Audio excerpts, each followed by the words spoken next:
नमस्कार दोस्तों, मैं मोहन वर्मा। दोस्तों, आज हम लोग सी टेट या फिर आप कोई भी स्टेट का टेट का एग्ज़ाम की तैयारी कर रहे हैं तो आपके लिए ये वीडियो बहुत ही महत्वपूर्ण है। इसमें मैं ईवीएस का पर्यावरण अध्ययन का फैमिली एंड फ्रेंड्स इस शीर्षक से बहुत ही महत्वपूर्ण प्रश्न लेकर आया हूँ। इस तरह के प्रश्न बार बार आते रहते हैं।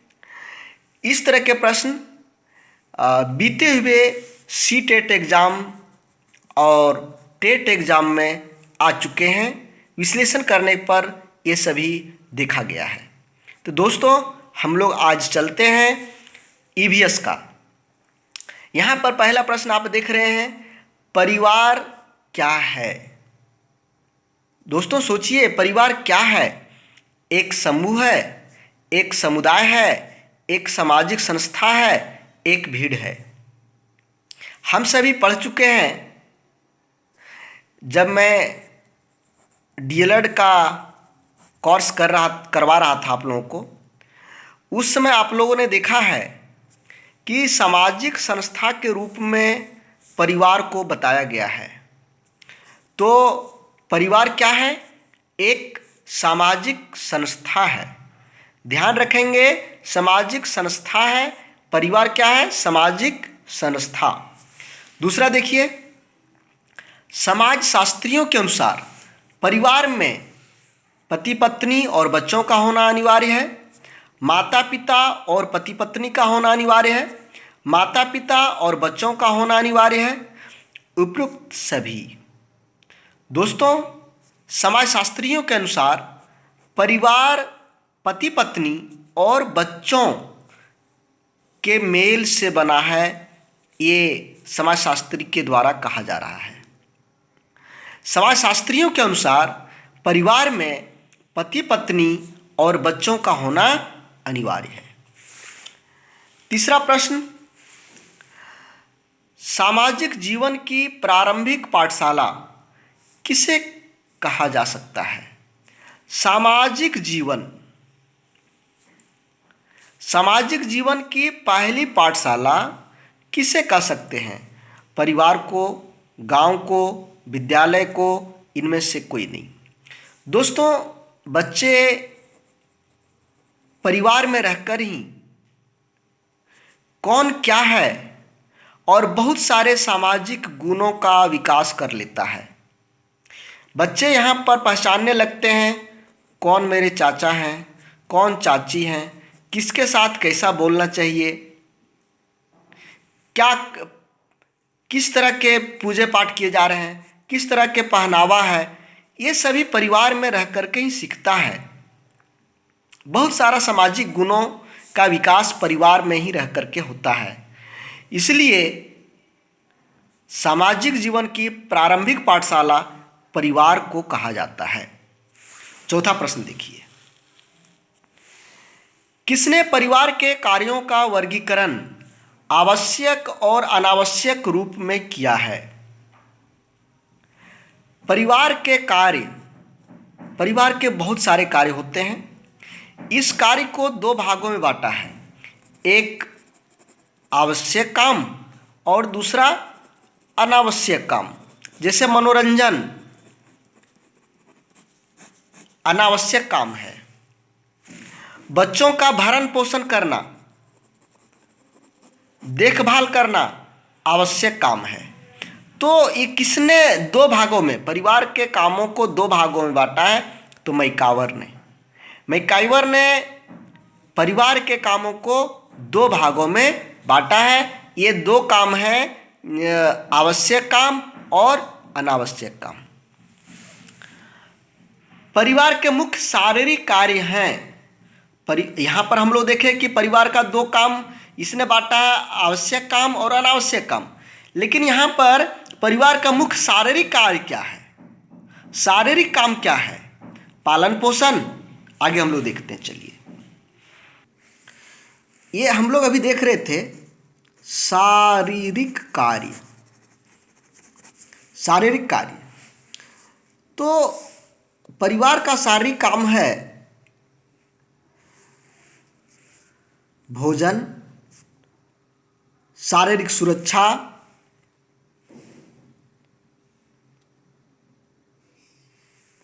और पोषण। तो ये सभी आपका परिवार का शारीरिक काम है। तो इसका राइट आंसर डी होगा।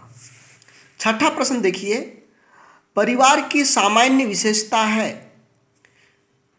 विवाह संबंध, सामान्य निवास, वंशवाद, ये सभी। तो दोस्तों परिवार का सामान्य विशेषता ये सभी है। विवाह संबंध से परिवार बनता है, सामान्य निवास से परिवार बनता है, वंशवाद से परिवार बनता है, इसलिए ये सभी इसका राइट आंसर होगा।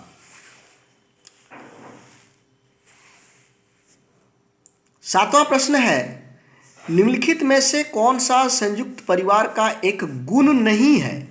यहाँ पर ध्यान देंगे, गुण नहीं है। संयुक्त परिवार का कौन सा गुण है ये नहीं पूछ रहा है, गुण नहीं है।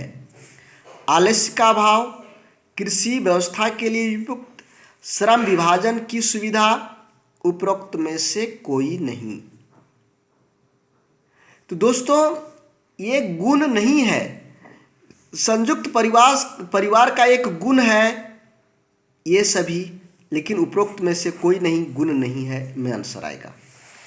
आठवां देखिए, एक एकल परिवार के तीव्र प्रचलन के लिए क्या उत्तरदायी हैं।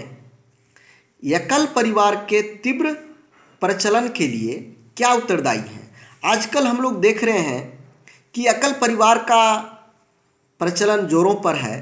मान लीजिए कोई बूढ़े माता पिता का 2 या 3 बेटा है, तो जैसे ही इसकी शादी हो गई, इसके बाल बच्चे हुए, ये अपने बाल बच्चे और पत्नी के साथ अलग जहाँ पर काम कर रहा है वहाँ अपने साथ में ले जाता है।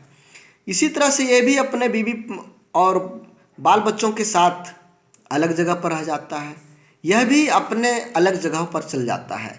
घर में बूढ़ी माँ बाप रह जाते हैं। तो इसका क्या कारण है। महंगाई, जनसंख्या, कलह की संभावना में कमी।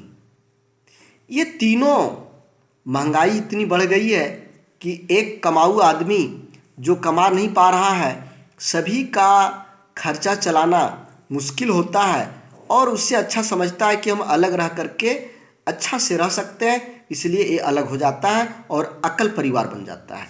महंगाई है, जनसंख्या भी है और कलह की संभावना। जब अलग हो जाते हैं तो कलह की संभावना नहीं रहता है। जब एक साथ में बहुत सारे बच्चे, बड़ी महिलाएं एक साथ में रहती हैं तो कलह की संभावना बढ़ जाता है।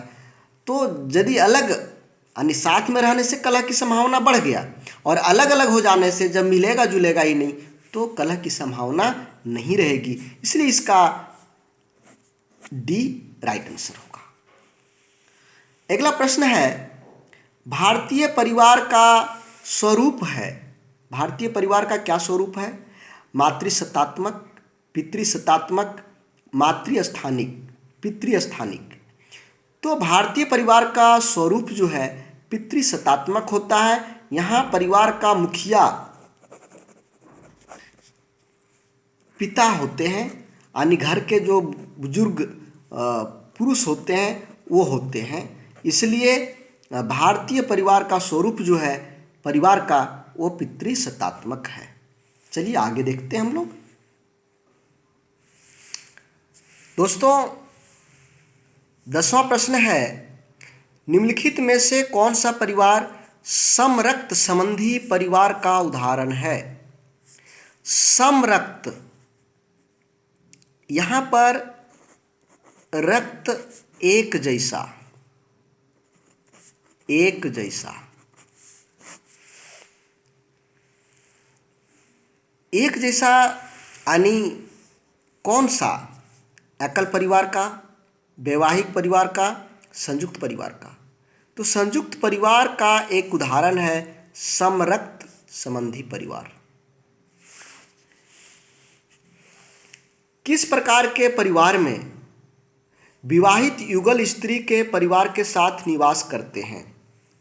विवाहित युगल यानी विवाहित जोड़े स्त्री के परिवार यानी स्त्री के माता पिता के साथ, जहाँ पर स्त्री के माता पिता हैं उसके साथ रहता है, उसको हम लोग क्या कहते हैं? मातृ स्थान।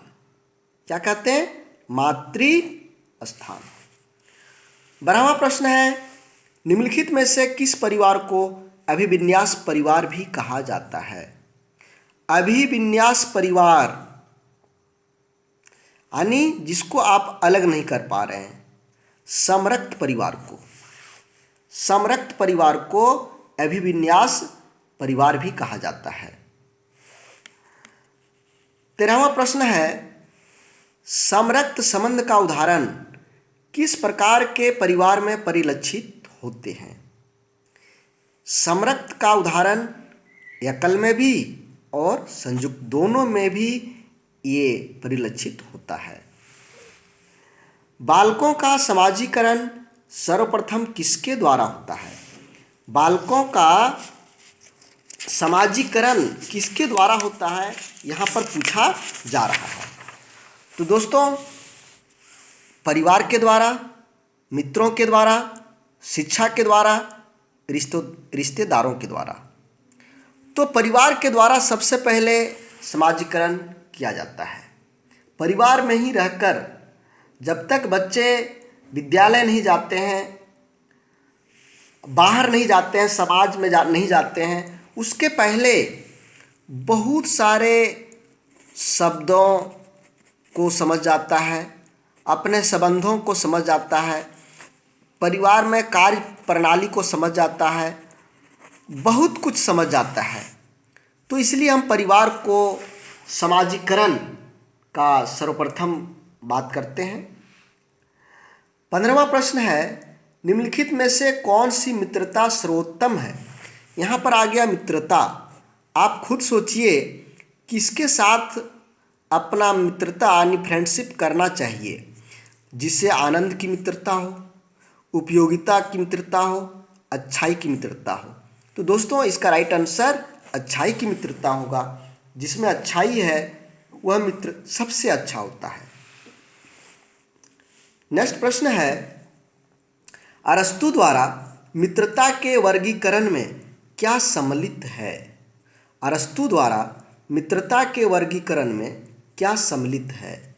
उपयोगिता की मित्रता, आनंद की मित्रता, अच्छाई की मित्रता, उपयुक्त सभी। दोस्तों, अरस्तु ने मित्रता को 3 भाग में बांट दिया। उपयोगिता की मित्रता, आनंद की मित्रता और अच्छाई की मित्रता। तो ये अरस्तु का वर्गीकरण है। मित्रता को इन्होंने 3 भागों में बांटा। ये उपयोगिता की मित्रता, आनंद की मित्रता और अच्छाई की मित्रता। तो ये 3 भाग में किसने बांटा? अरस्तु ने। रिश्ते का क्या आधार होता है? हम किसको रिश्ता मानते हैं? सबसे पहले रक्त यानी भाई बहन। विवाह, एक दूसरे घर से जब विवाह होता है तो वहाँ पर एक नया रिश्ता बन जाता है। भावनाएं यानी ये सभी आपका। समरक्त संबंध में संबंध का आधार क्या होता है? यहाँ पर एकदम क्लियर किया हुआ है। समरक्त संबंध तो रक्त होता है। समरक्त संबंध में संबंध का आधार यहाँ रक्त, आप देखिए लिखा हुआ है ना, समरक्त तो रक्त होगा। आगे हम लोग देखते हैं।